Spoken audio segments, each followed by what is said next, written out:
നമസ്കാരം. ഇന്നിപ്പോൾ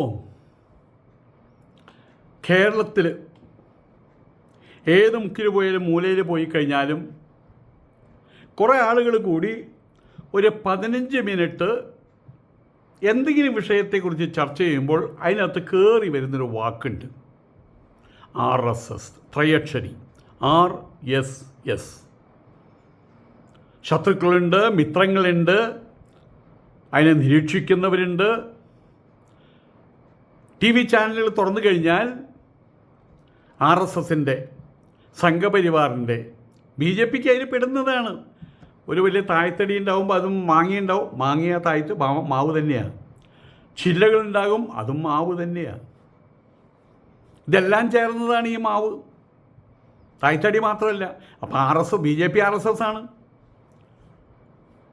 വനവാസി കല്യാൺ RSS ആണ്, വിശ്വഹിന്ദു പരിഷത്ത് RSS ആണ്, ഹിന്ദു ഐക്യവേദി RSS ആണ്, ബജരംഗദൾ RSS ആണ്. അപ്പോൾ പല രൂപത്തിലാണ് പറയുക. ആൾക്കാർ പറയുമ്പോൾ സംഘികൾ, സംഘിണികൾ, കുറുവടികൾ ഒക്കെയും പറയും, ഒക്കെ RSSആണ്. ഇങ്ങനെയുള്ള ചില കാര്യങ്ങൾ ഇല്ലാതെ പണ്ട് ആരോ പറയാറുണ്ട്, കാലത്ത് എഴുന്നേറ്റ് വൈകുന്നേരം ആകുമ്പോഴേക്കും യേശുദാസിൻ്റെ 10 പാട്ട് എവിടെന്നെങ്കിലും കേൾക്കാം. ഒരു അമ്പലത്തിൽ നിന്ന് കേൾക്കാം, അല്ലെങ്കിൽ ലോട്ടറി ടിക്കറ്റ് വിൽക്കാൻ നടക്കുന്ന ആൾക്കാരുടെ നിന്ന് കേൾക്കാം, അല്ലെങ്കിൽ വീട്ടിലെ റേഡിയോ നിന്ന് കേൾക്കാം. ഇപ്പോൾ മൊബൈലാകുമ്പോൾ യേശുദാസിൻ്റെ ശബ്ദം കേൾക്കാതെ പ്രൈം മിനിസ്റ്ററിൻ്റെ മുഖം കാണാതെ നമുക്ക് ഉറങ്ങാൻ പറ്റില്ല. അതുപോലെയാണ് RSS എന്ന ത്രയക്ഷരിയുടെ അവസ്ഥയും. ഇന്നിപ്പോൾ മുഖ്യധാര ജീവിതത്തിൽ ഒഴിച്ചുകൂടാൻ പറ്റാത്ത ഒരു നാമമാണ് RSS. അപ്പം അതിനെക്കുറിച്ച് നമ്മൾ 2 വാക്ക് സത്യസന്ധമായിട്ട് പറയണ്ടേ. RSSൻ്റെ നയപരിപാടികളിൽ ഇത്രയും നാൾ എനിക്കിഷ്ടപ്പെടാവുന്ന വന്ന ഒരു കാര്യമുണ്ട്. അവർ 3 പേരെ ഇന്റേണൽ ശത്രുക്കളായിട്ട് പരിഗണിച്ചു, എഴുതി വെച്ചു. അതിൽ അഗ്രിമസ്ഥാനത്ത് നിൽക്കുന്നത് മുസ്ലിങ്ങളാണ്.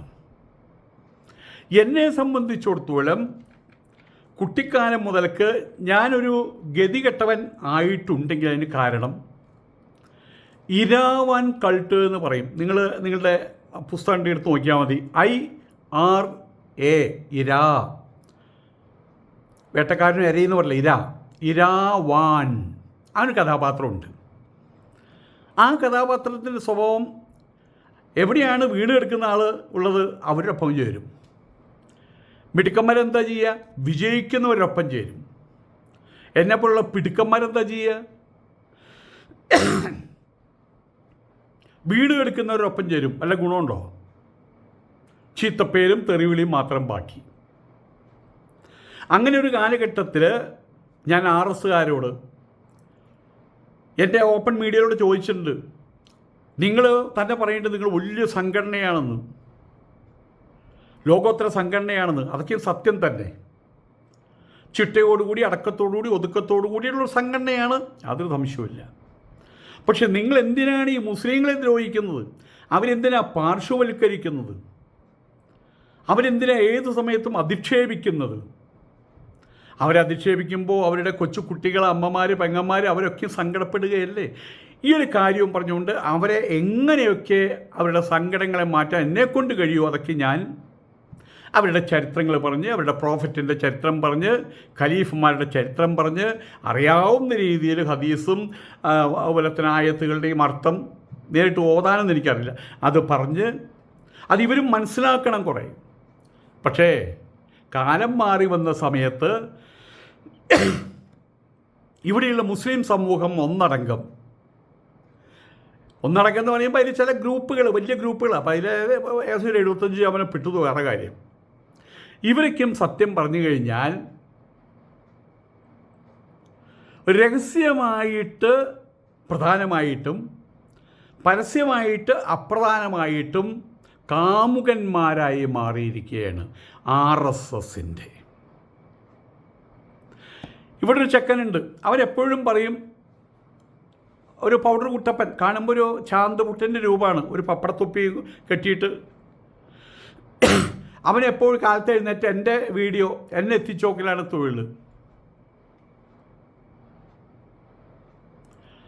അവനെപ്പോഴും അവനൊരു ഗ്രൂപ്പിൻ്റെ ആളാണ്. ആ ഗ്രൂപ്പ് അവനെപ്പോഴും പറയും ഇയാൾ RSS ചാരനാണ്, ഇയാൾ RSS ചാരനാണ്, ഞാനത് പണ്ടേ പറഞ്ഞില്ലേ, എനിക്ക് അത്രയും വിവരമുണ്ടായിരുന്നു, ഞാനൊരു കൊച്ചു പ്രവാചകനായിരുന്നു, എന്നെ മനസ്സിലാക്കാൻ ആർക്കും കഴിഞ്ഞില്ല എന്ന് വിലപിക്കുന്ന ഒരുവൻ. പക്ഷേ അവൻ്റെ ആളുകൾ, മുടിക്കച്ചവടക്കാർ ഡൽഹിയിൽ പോയിട്ട് അടിയും കാലം നക്കാൻ പോയ സമയം മിണ്ടില്ല, അവിടെ മിണ്ടില്ല. ഞാനിത് തുറന്നു പറയുകയാണ്, ഞാൻ RSS ചാരനാണ്, അല്ലെങ്കിൽ RSS കാരനാ പറഞ്ഞോ, എത്ര പണി പറഞ്ഞു, നമുക്ക് ലജ്ജില്ല. ഈ RSS ഇയാൾ RSS ചാരനാ, അതിൻ്റെ അർത്ഥം എന്താ?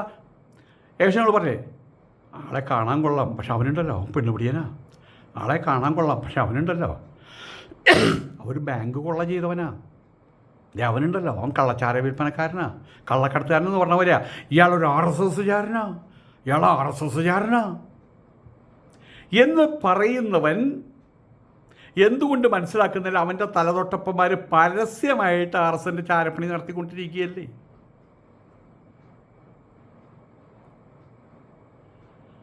ഇന്ന് വരെ ഇത്രയായിട്ടും കഴിഞ്ഞ കുറേ ഒരു കാലയളവിൽ എപ്പോഴെങ്കിലും RSSനെ നിശ്ചിതമായിട്ട് വിമർശിക്കാൻ അവർക്ക് നാവ് പൊന്തുന്നില്ല.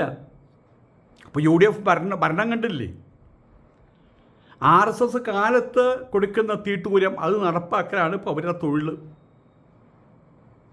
ബസ്സിൽ സ്ത്രീകളെ കയറ്റുന്നു, ഇവിടുത്തെ ഏറ്റവും വലിയ പ്രശ്നമാണതിപ്പോൾ.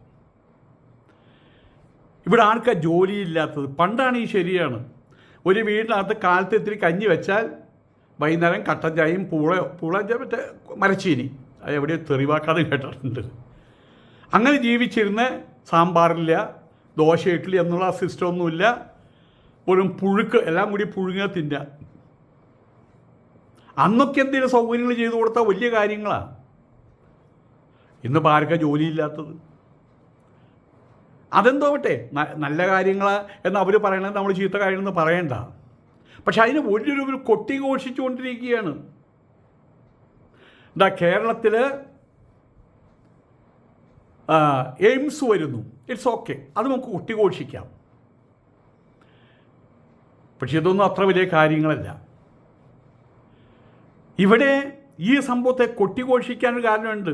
ഇന്നലെ രാത്രി വരെ ആളുകൾ ചർച്ച ചെയ്തിരുന്നത് ശ്രീമാൻ മോഹൻ ഭാഗവത് കേരളത്തിൽ വന്നു, അദ്ദേഹത്തെ കാണാൻ ഇവിടുത്തെ ഒഫീഷ്യൽസൊക്കെ പോയി.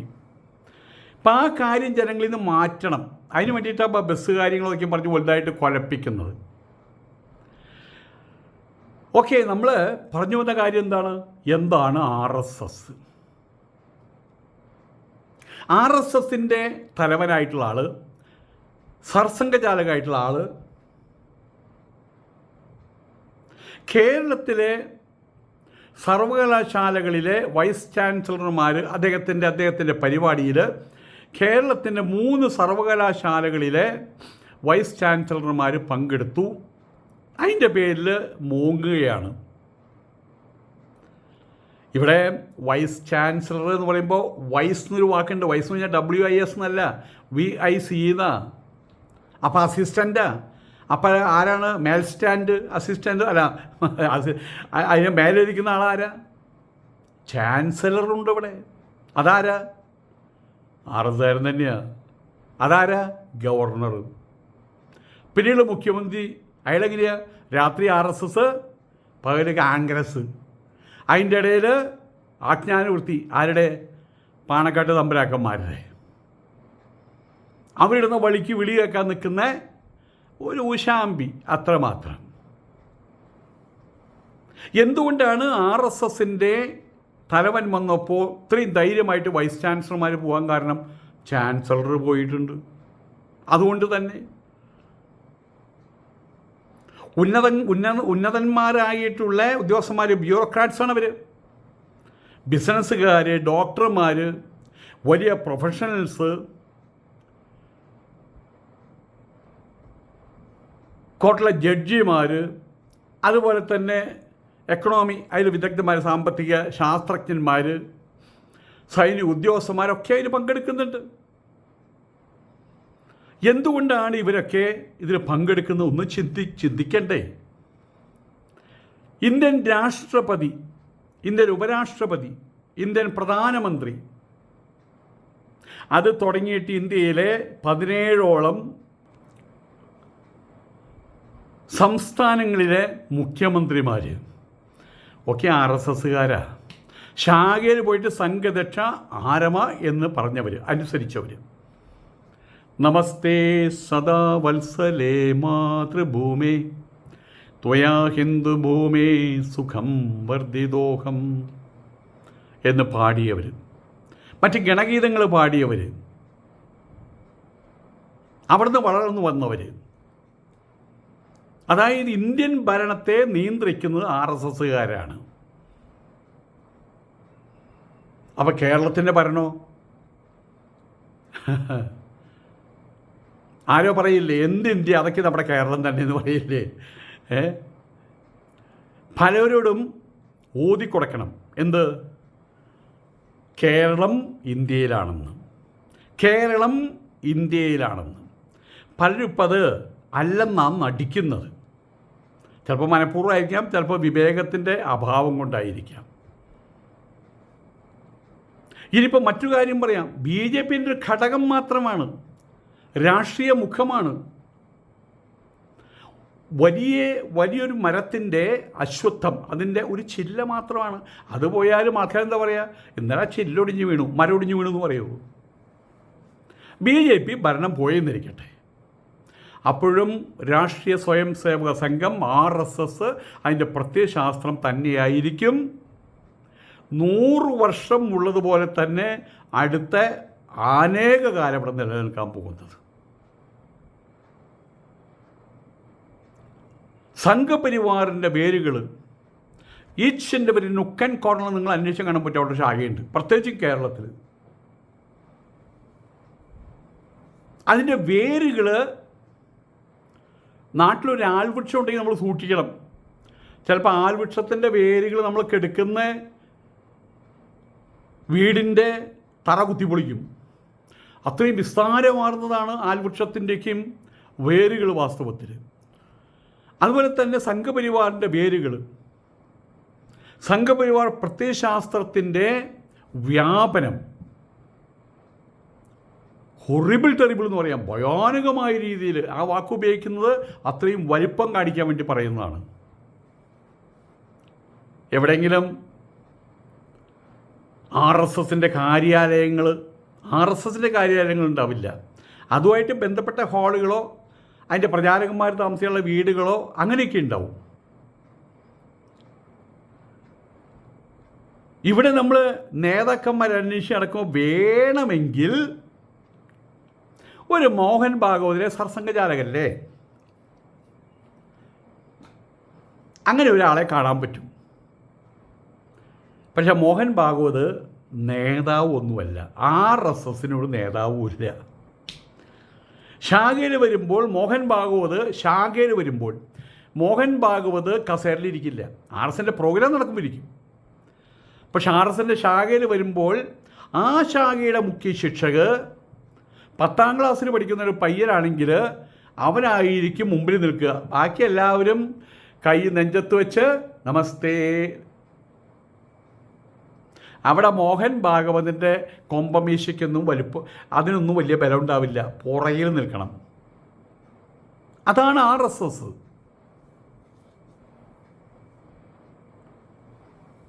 മോഹൻ ഭാഗവതിനല്ലാതെ വേണമെങ്കിൽ പേരിന് പറയാം നേതാവ്, സർസംഘചാലക്, അല്ലാതെ വേറെ ആരെങ്കിലും പേര് കേട്ടിട്ടുണ്ടോ RSS നേതാക്കളിലെ?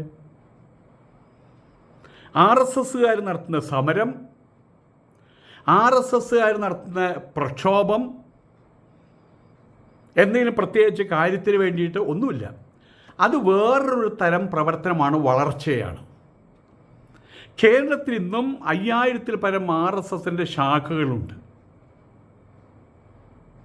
പലതും രാത്രി ശാഖകളാണ്. ആൾക്കാർ ജോലിയും കഴിഞ്ഞ് വരുമ്പോൾ പ്രഭാത ശാഖയുണ്ട്. ആയതുകൊണ്ട് തന്നെ അവർ ചിലപ്പോൾ പാടത്തോ ഏതെങ്കിലും പറമ്പിലോ ചിലപ്പോൾ 10 ആളെ ഉണ്ടാവുള്ളൂ. 1000 പേരുള്ള ശാഖയാണെങ്കിലും 10 ആളുള്ള ശാഖയാണെങ്കിലും അവിടുത്തെ ക്രമം ഒരേപോലെ തന്നെയാണ്. ധ്വജ ആരോഹണവും ധ്വജ അവരോഹണവും അതിനുള്ള പ്രാർത്ഥനകളും അതിൻ്റെ സമയക്രമവും എല്ലാം ഒരുപോലെയാണ് ലോകത്തിലെല്ലായിടത്തും. അതുകൊണ്ട് പെട്ടെന്ന് അത് നമ്മൾ കണ്ടെത്താൻ കഴിയില്ല. റോഡിൽ കൂടെ നടന്നിട്ട് അല്ലെങ്കിൽ ജാഥ വിളിച്ചിട്ട് സ്വയം പ്രകടിപ്പിക്കുന്നവരല്ല അവർ. ആയതുകൊണ്ട് തന്നെ അവർ ഉണ്ട്. കണ്ടിട്ടുണ്ടോ? കേട്ടിട്ടുണ്ട്. എവിടെ കേട്ടിട്ടുണ്ട്? എവിടേക്കേ കേട്ടിട്ടുണ്ട്. അത്രേ പറയാൻ പറ്റുള്ളൂ. പക്ഷെ RSS നമ്മൾ പറയാറുണ്ട്, ബ്രഹ്മതത്വത്തെക്കുറിച്ച് പറയാറുണ്ട്. സർവയിടത്തും ഓതപ്രോതമായിട്ട് കനരൂപത്തിൽ ആരാലും ചോദ്യം ചെയ്യപ്പെടാതെ നിൽക്കുന്ന പരമസ്വരൂപമാണ് ബ്രഹ്മം, ബൃഹത്തായത്. കണ്ടിട്ടുണ്ടോ? ഇല്ലേ? അതുപോലെ RSS എല്ലായിടത്തുമുണ്ട്. സർവവ്യാപിയാണെന്ന് പറയാം. എനിക്ക് 10, 12, 13, 14 വയസ്സുള്ള സമയത്ത് തൃക്കൂർ കാഹളം റിക്രിയേഷൻസ് എന്ന് പറഞ്ഞിട്ടുള്ളൊരു സ്ഥാപനം ഉണ്ടായിരുന്നു. അത് നടത്തിയിരുന്ന ആളുടെ പേര് സംഗമേശ്വരൻ എന്നാണ്. അപ്പോൾ അദ്ദേഹത്തിന് സംഘം എന്നാണ് വിളിക്കുക നമ്മൾ. അവിടെ ഷാഗിയെടുക്കാൻ ആദ്യം വന്നയാൾ തൃശ്ശൂർ ധനലക്ഷ്മി ബാങ്കിൻ്റെ ചെയർമാനായിട്ട് പെൻഷൻ പറ്റിയ മഹാദേവജി മരിച്ചു. അപ്പോൾ എത്ര വർഷം മുമ്പാണ്? 60 വർഷങ്ങൾക്ക് മുൻപ്. അന്ന് തൃക്കൂർക്ക് വരണമെങ്കിൽ ഒരു ബസ് ഉണ്ടാവും. എനിക്ക് തോന്നുന്നത് 2 ബസ് ഉണ്ടാവും, 3 ബസ്സില്ല അന്ന്. ഇന്ന് കുട്ടല്ലൂർ വഴിക്ക് തൃശ്ശൂർ എത്താൻ എടുക്കുന്ന സമയം 30 മിനിറ്റ് ആണെങ്കിൽ അന്ന് ഈ മഹാദേവിജി ഒരു ചക്കടമുക്കട സ്കൂട്ടറായിട്ട് ഇവിടെ എത്താനെടുത്തിന് സമയം 2 മണിക്കൂറാണ്. വഴിയൊന്നുമില്ല. എന്നിട്ടും അദ്ദേഹം ആഴ്ചയിലൊരിക്കൽ ഒന്ന് അവിടെ ക്ലാസ് നടത്താറുണ്ട്. അങ്ങനെ അവിടെ ശാഖ എസ്റ്റാബ്ലിഷ് ചെയ്തു. ഈ രീതിയിൽ ഇന്ത്യയുടെ ഗ്രാമങ്ങൾക്കുള്ളിലെ ഗ്രാമങ്ങൾക്ക് അതിനുള്ളിലുള്ള കൊച്ചു കൊച്ചു മൂലകളിൽ അടക്കം പോയിട്ട് ഒരു നൂറ്റാണ്ടിലേറെയായിട്ട് പ്രവർത്തിച്ചുകൊണ്ടിരിക്കുകയാണ്. RSS കാരണവരാണെങ്കിൽ അതിൻ്റെ കൊച്ചുമക്കൾ, അതൊക്കെയാണ് ഈ BJP. അവർക്കിപ്പോൾ ഇന്ത്യയുടെ പരമാധികാരം ലഭിച്ചത്. ഈ 100 വർഷത്തിനുള്ളിൽ ഇന്ത്യയുടെ പരമാധികാരം ലഭിച്ചിട്ട് 14 വർഷമായിട്ടുള്ളൂ. 2 മാൻഡേറ്റേ കിട്ടിയിട്ടുള്ളൂ. 3ാമത്തെ മാൻഡേറ്റ് നടന്നുകൊണ്ടിരിക്കുന്നു. ആ 12, 12, 13 വർഷമേ ആയിട്ടുള്ളൂ. പക്ഷേ 100 വർഷമായിട്ട് RSS ഇവിടെ ഉണ്ടായിരുന്നു. ഇനി BJP എന്ന ത്രയക്ഷരി നശിച്ചാലും അവർ അധികാരം പോയാലും ഒറ്റ സീറ്റ് പോലും ഇല്ലാതെ പാർലമെൻറ്റ് RSS ശൂന്യമായിരുന്നാലും BJP ശൂന്യമായാലും BJP മുക്ത പാർലമെൻറ്റ് ഉണ്ടായാലും RSS അപ്പോഴും അവിടെ ഉണ്ടാവും.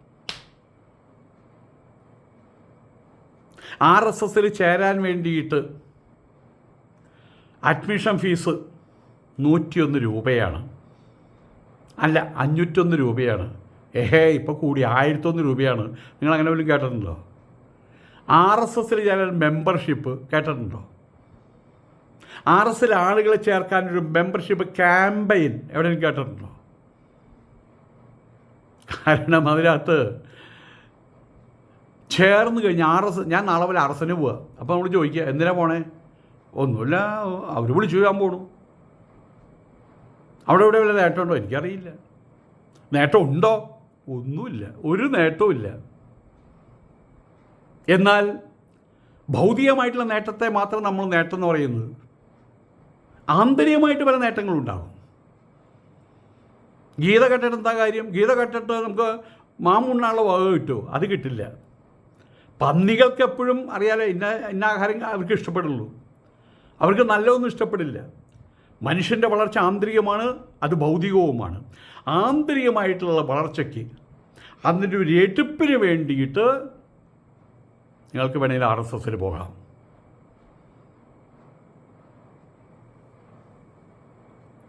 അല്ലാതെ സാമ്പത്തികമായിട്ടുള്ള നേട്ടങ്ങൾ, പദവികൾ അവിടെ ഒന്നും കിട്ടാൻ പോകുന്നില്ല. അച്ചടക്കമുണ്ടാവും, അടക്കമുണ്ടാകും, ഒതുക്കമുണ്ടാകും. ജീവിതത്തിലെ ചില ചിട്ടവട്ടങ്ങളുണ്ടാവും. ഈ മിലിറ്ററിയിലേക്കും പോയി വരുന്ന ആൾക്കാരുണ്ട്. കൃത്യസമയത്ത് എഴുന്നേൽക്കുക, കൃത്യസമയത്ത് ആഹാരം എന്ന പോലെ. അത് പിന്നീട് നമുക്ക് ഗുണം ചെയ്യും. എല്ലായ്പ്പോഴുമല്ല, പലയിടത്തും അത് ഗുണം ചെയ്യും. അവർക്കൊണ്ട് സംഘടന, ആ സംഘടനയുടെ തത്വങ്ങൾ അതൊക്കെ ഹൃദയസ്ഥമാക്കണം. അങ്ങനെ വേണം മുന്നോട്ട് പോകാൻ. ഇവിടെ കുമ്മനം രാജശേഖരനെ കുറിച്ച് 10 വയസ്സായി, അദ്ദേഹത്തെക്കുറിച്ച് ആൾക്കാർ കളിയാക്കി പറയാറുണ്ട്. കുമ്മനം രാജശേഖരന് മാത്രമേ ട്രങ്ക് പെട്ടിയുള്ളൂ, എല്ലാവർക്കും സൂട്ട് കേസായി, അതിലപ്പുറം എയർ ബാഗുകളും കാര്യങ്ങളായി. പക്ഷേ കുമ്മനം രാജശേഖരൻ എപ്പോഴും ട്രങ്ക് പെട്ടി കളിയാക്കി പറയുന്ന പോസ്റ്റുകാരെന്ന് പറഞ്ഞ പോലെ ഇരുമ്പിൻ്റെ ഒരു പെട്ടിയുണ്ട്, അതുകൊണ്ട് ആൾ നടക്കുക. അത് അദ്ദേഹത്തിൻ്റെ വീടാണ്, അതിനകത്താണ് അദ്ദേഹത്തിൻ്റെ താമസം. എപ്പോഴും അത് കൂടെ ഉണ്ടാകും. ഇപ്പം ഇല്ല തോന്നുന്നുണ്ട്. അങ്ങനെ ഞാൻ മുരിക്കാശ്ശേരിയിൽ മൂങ്ങാപ്പാറ ജംഗ്ഷനിൽ നിൽക്കുമ്പോൾ അവിടെയും വെച്ച് കണ്ടു ഞാൻ കുമ്മനം രാജശേഖരനെ. അവിടെ ഗോവിന്ദേട്ടൻ എന്നൊരാളുണ്ട്, RSകാരനാണ്. അദ്ദേഹത്തിൻ്റെ വീട്ടിലാണ് താമസം. വീടായ കൂടി ഇത്രയേ ഉള്ളൂ. ഭാര്യ മക്കൾ അകത്ത് കിടക്കുമ്പോൾ കുമ്മനം രാജശേഖരനും ഇദ്ദേഹം പുറത്ത് കിടക്കും. നല്ല തണുപ്പാണ് കേട്ടോ മുരിക്കാശ്ശേരി. കാലത്ത് അവിടെ നിന്ന് കിട്ടുന്ന കഞ്ഞിയും കഴിച്ച് അടുത്ത മൂങ്ങാപ്പാറയ്ക്ക് പോകും. ഇങ്ങനെയാണ് RSൻ്റെ വളർച്ചയുണ്ടായത്. പിന്നെ അദ്ദേഹം BJPയിൽ ചേർന്നു, BJPയിൽ വിളിച്ചു. ട്രെയിനിൽ കയറിക്കഴിഞ്ഞാൽ ഏറ്റവും വലിയ ടിക്കറ്റ്, ഏറ്റവും വലുതറിയോ, നമ്പർ 1 ടിക്കറ്റ് മുന്നീന്നല്ല, അതായത് കന്നാലി ക്ലാസ് എന്ന് പറയില്ലേ, ആ ക്ലാസ്സിൽ ടിക്കറ്റ് എടുത്ത് യാത്ര ചെയ്ത് ഭക്ഷണമൊക്കെ പ്രവർത്തകരുടെ വീട്ടിൽ നിന്നാണ്. മോദിയുടെ ഇലക്ഷൻ നടക്കുന്ന സമയത്ത്, ആദ്യത്തെ ഇലക്ഷൻ നടക്കുന്ന സമയത്ത് നമ്മളുടെ വാരണാസിയിൽ, ബനാറസിൽ 6000-ഓളം എന്ന് പറയുന്നു സംഘസ്വയം സേവനോടെ അന്ന് എത്തിപ്പെട്ടത്. 10 പൈസ അലവില്ല. അവിടെ ചെല്ലുക, അവിടുത്തെ സംഘ പ്രവർത്തകരുടെ വീടിൻ്റെ മുമ്പിൽ കിടന്ന് ഉറങ്ങുക, അവർ കൊടുക്കുന്നത് തിന്നുക, ഇലക്ഷൻ പ്രചാരണം നടത്തുക, ഇലക്ഷൻ പ്രചാരണം നടന്നാൽ അവരുടെ വീട്ടിലേക്ക് പോവുക. 6000 പേരെ 10-30 ദിവസം തീറ്റി പൊറ്റണമെങ്കിൽ എത്ര ലക്ഷം വേണം? ഇതൊന്നും അറിയുന്നില്ല. നിസ്വാർത്ഥമായിട്ടുള്ള സേവനം. അങ്ങനെയുള്ള ലക്ഷക്കണക്കിന് സ്വയം സേവകർ എല്ലാ മേഖലകളിലും ഉണ്ടെന്നുള്ളതാണ്.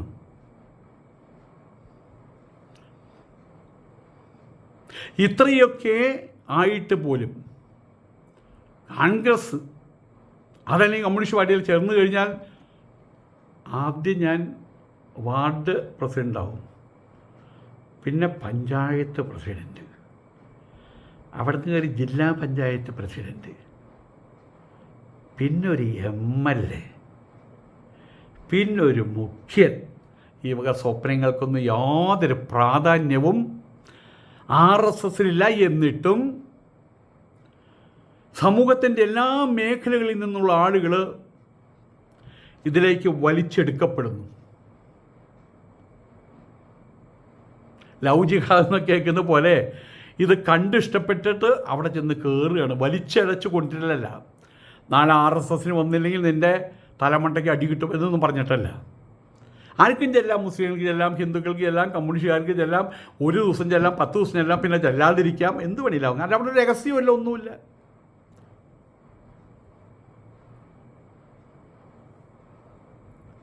ഇങ്ങനെയുള്ള RSSനകത്തേക്ക് ആളുകളിനെ ഇടിച്ചു കയറുന്നത് എന്തുകൊണ്ടാണ്? BJP എന്ന് പറഞ്ഞ ത്രയക്ഷരിക്ക് അടുത്ത 100 വർഷം കേരളത്തിലൊരു സ്ഥാനം ഉണ്ടാകാൻ പോകുന്നില്ലെന്ന് നമ്മളൊക്കെയും കരുതിയിരുന്നതാണ്. ഇപ്പം കണ്ടല്ലോ. അപ്പം ക്രമാനുഗതമായിട്ടുള്ള വളർച്ചയാണ്. ഇഷ്ടികമേൽ ഇഷ്ടിക വെച്ച്, അതായത് ആദ്യം തന്നെ 20ാമത്തെ നില കെട്ടലല്ല. പണ്ട് രാജകുമാരനോട് രാജാവ് പറഞ്ഞു, ഞാനിവിടെ ഒരു വലിയ കൊട്ടാരം കെട്ടാൻ പോവാ, 20 നിലയുള്ള കെട്ടിടം. അപ്പോൾ യുവരാജാവ് പയ്യന് ഭയങ്കര സന്തോഷമായി. അപ്പോൾ പറഞ്ഞു, അച്ഛാ എന്താ മോനെ, ആദ്യം നമുക്ക് 20 നില കൊണ്ട് കെട്ടാം, 20ാമത്തെ നില കെട്ടാമെന്ന്. ഇവിടെ അങ്ങനെയല്ല. ഇഷ്ടിക വെച്ച് ഇപ്പോൾ 100 വർഷമായി. അവരുടെ ആ വളർച്ച അതൊക്കെ നിരീക്ഷിക്കേണ്ടതാണ്. ഈ നാട്ടിലാണല്ലോ അവരുള്ളത്, അതൊക്കെ നിരീക്ഷിക്കേണ്ടതാണ്. തള്ളിക്കളയല്ല വേണ്ടത്, നിരീക്ഷിക്കണം. BJPക്കോ സംഘപരിവാറിൻ്റെ വിവിധ മേഖലകളിലുള്ളവർക്കോ അത്തരം സങ്കേതങ്ങൾ ഇല്ലാതെ പോയാലും അധികാരമില്ലാതെ പോയാലും ആ താഴ്ത്തടി ഇവിടെ ഉണ്ടാകും. RSS 100 വർഷമായിട്ട് രാജ്യസഭനെ മാത്രം ലക്ഷ്യമാക്കിയിട്ട് നടക്കുന്ന പ്രസ്ഥാനത്തിൻ്റെ യഥാർത്ഥ മൂലാധാരം മനസ്സിലാക്കാൻ ഇപ്പോഴും പലർക്കും പറ്റിയിട്ടില്ല.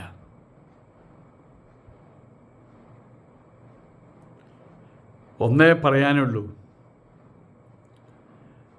ഇവിടെയുള്ള ഞാൻ പറഞ്ഞ ആലപ്പുഴയുള്ള ചട്ടി തലയിൽ കമഴ്ത്തി വെച്ച് നടക്കുന്ന ഒരുത്തണ്ടല്ലോ, പൗഡർ കുട്ടപ്പൻ, അവനക്ക് ഇങ്ങനെ കിടന്ന് കുരയ്ക്കും.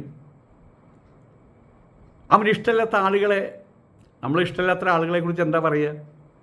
അവൻ കള്ളനാട്ടോ, അവൻ വീട്ടിൽ നിന്ന് കട്ടിട്ടുണ്ട്, അവൻ പെണ്ണുപിടിയനാട്ടോ, അവൻ കള്ളുപിടിയനാട്ടോ പറയും. ഇവരെന്താ പറയുക? അയാൾ RSSകാരനാണെന്ന്. അതൊരു തരത്തിലുള്ള ഒരു വിഷമം തീർക്കലാണ്. അവർക്കറിയാം അവരമർന്നുകൊണ്ടിരിക്കുകയാണെന്ന്. അതിനുള്ള കാരണം ഈ ത്രയക്ഷരി പേറുന്ന സംസ്ഥാപനമാണ് RSS ആണെന്ന് അവർക്കറിയാം. അപ്പോൾ പിന്നെ എങ്ങനെയൊക്കെ അവരെക്കാൾ ഉയരവും തടിയും സൗന്ദര്യവും ശബ്ദ സൗകുമാര്യവുമുള്ള ആളുകളെ കണ്ട് ഞാൻ പറയും അയാൾ RSSകാരനാ. അതൊരു വിഷമം തീർക്കലാണ്. ഞാനിവിടെ ആശ്രമത്തിൽ പഠിക്കുന്ന സമയത്ത് അവിടെ ഒരു പ്രമാനന്ദ പറയും, ഒരു വലിയ ഡാൻസറായിരുന്നു, ലോകപ്രശസ്ത ഡാൻസറായിരുന്നു അവർ. സുനിത രംഗസ്വാമി അമേരിക്കയിലായിരുന്നു. അവരിപ്പോൾ ഞങ്ങളുടെ ടീച്ചറാണ്, അവർ സന്യാസിനിയാണ് അവർ. അപ്പോൾ അവരുടെ അടുത്തൊരു കംപ്ലയിൻറ്റ് ചെന്നു, ഇവൻ എന്നെ കുറ്റപ്പെടുത്തിയെന്നും പറഞ്ഞു. അവർ നീ അങ്ങോട്ട് പോ. അവർ മറ്റവരോട് പറഞ്ഞു ഒരു കാര്യം ചെയ്താൽ മതി, നല്ലൊരു 108 അടി അങ്ങോട്ട് വെച്ച് കൊടുത്തോ എൻ്റെ മോന്തയ്ക്കിട്ട്. അപ്പോൾ എനിക്ക് വലിയ സന്തോഷമായി. ഇരിക്കെ ഞാൻ പേനയും കള്ളാസും തരാം, എന്നിട്ട് എഴുതുക, ഞാൻ അവൻ്റെ മോന്തയ്ക്കിട്ട് 2 അടി കൊടുത്തു, 1, ഞാൻ അവൻ്റെ മോന്തയ്ക്കിട്ട് 2 അടി കൊടുത്തു, 2, ഞാൻ അവൻ്റെ മോന്തയ്ക്കിട്ട് 2 അടി കൊടുത്തു, 3, അങ്ങനെ 108 വട്ടം എഴുതുക. അപ്പം നിൻ്റെ ദേഷ്യം അങ്ങോട്ട് തീരും. ഇതുപോലെയാണ് ആ ചട്ടിത്ത് മറ്റേ പപ്പടം തലയിൽ വെച്ചുകൊണ്ട് നടക്കുന്ന മദനി നാമിൻ്റെ പേര്. അവൻ എന്നെ കുറ്റപ്പെടുത്തുന്നു. എന്നും കാലത്ത് എഴുന്നേറ്റ് വീഡിയോ, ഇയാൾ കള്ളനാ, RSകാരനാ, RSൻ്റെ ചാരനാ, പാവം. ഞാൻ അതിൻ്റെ അടിയിൽ ഒരു തംസപ്പിൻ്റെ ചിഹ്നമിട്ട് കൊടുക്കും. അവനിങ്ങനെ പറയുമ്പോൾ ആൾക്കാർ ഇതാരാ ഇയാൾ എന്ന് തേടി വരുമല്ലോ. ഇപ്പം ഇന്നലെ പറഞ്ഞ കേട്ടു, എനിക്ക് സബ്സ്ക്രിപ്ഷൻ ഇല്ല, എന്നെ കേൾക്കാൻ ആൾക്കാർ വരുന്നില്ല, ഇവനറിയാത്ത പല കാര്യങ്ങളുമുണ്ട്. ഞാനിടുന്ന പല വീഡിയോസ് അത് 2 പ്രാവശ്യം റെക്കോർഡ് ചെയ്യും. ഒന്ന് എൻ്റെ വീഡിയോയിലും പിന്നൊന്ന് ഏകദേശം 4ഓളം മറ്റുള്ള സ്ഥാപനങ്ങളിലേക്കാണ് പോകുന്നത്. അത് ഇവർ ചിന്തിക്കാൻ പറ്റാത്ത അത്രയും ധനലാഭം തന്നെ എനിക്കുണ്ട്. ഗൾഫിൽ നിന്നടക്കം എന്നിവരെ ഞാൻ പറഞ്ഞറിയിക്കേണ്ട കാര്യമില്ല. അതുകൊണ്ട് ഒരിക്കൽ പോലും ഈ പറയുന്നവൻ അവനെ ഒരു പ്രതീകമായിട്ടാണ് കാണുന്നത്. വേവലാതിയാണ്, മുഖത്തും വേവലാതിയാണ്, ചിരിക്കാനറിയാത്ത ഒരു പൗഡർ കുട്ടപ്പൻ. എന്താവട്ടെ, അങ്ങനെയുള്ളവന്മാർ ആലപ്പുഴയിൽ വേറൊരുത്തരുണ്ട്, നാളെ ഒരു പഴം കടിച്ചു നിന്ന് എന്തോ പറയുന്നുണ്ട്. അവിടേക്കാണ് ജിഫ്രി മുത്തുക്കോയ തങ്ങളുടെ ആ ഒരു ഭവ്യത, ഗംഭീരത്വം. ഇവറ്റകൾ ആ പരമ്പരയും പറഞ്ഞിട്ട് ഇളിപ്യം പണി കാണിച്ചുകൊണ്ടിരിക്കുകയാണ്. എവിടെയെങ്കിലും എടുത്ത ഒരു അവൻ്റെ മറ്റേ എന്തായാലും പറയുക, കമ്പ്യൂട്ടറോ അല്ലെങ്കിൽ മൊബൈലെടുത്ത് കാണിക്കും, ഇതേ പറഞ്ഞാൽ കേട്ടില്ലേ, എന്നിട്ട് അതിൻ്റെ മറുപടി പറയണം ഇവൻ്റെ തൊഴിൽ. ഇന്ന് വരെ അവൻ ഖുറാൻ ഓതുന്നു ഞാൻ കണ്ടിട്ടില്ല കേട്ടോ. അപ്പോൾ സ്വാമി ഓതിയിട്ടുണ്ടോ?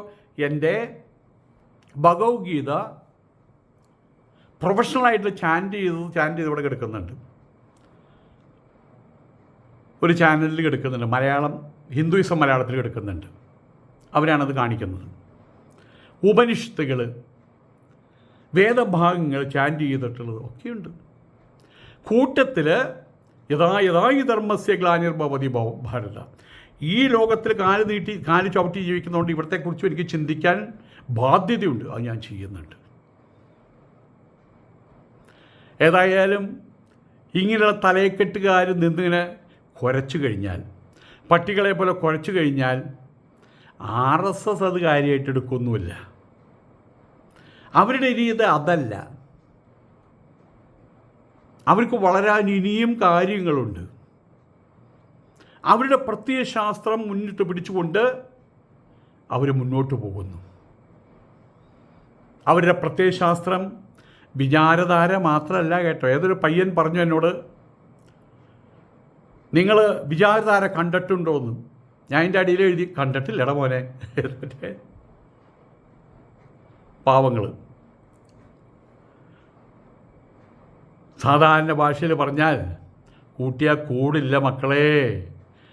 RSSനെ പിടിച്ചു കെട്ടാൻ നിങ്ങൾ ശ്രമിച്ചാൽ കുനിയൻ്റെ ഗതിയാവും, കൊമ്പൊടിയും. കുനിയൻ പോയിട്ട് ഗോപുരം കുത്താൻ നോക്കിയില്ലേ?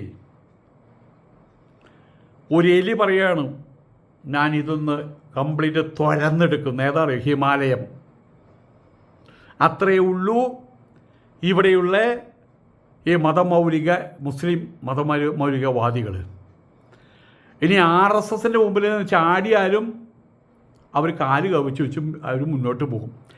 അശ്ലീകരങ്ങൾ തൊടുക തന്നെയില്ല.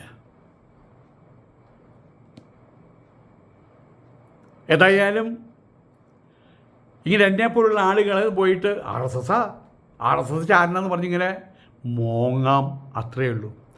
അടി കിട്ടിയ പട്ടികൾ എന്നൊക്കെ ഇന്ത്യയിൽ എല്ലായിടത്തും കൈകൊണ്ടടിക്കാൻ മടി കൊണ്ട് ബുൾഡോസർ കൊണ്ടടി.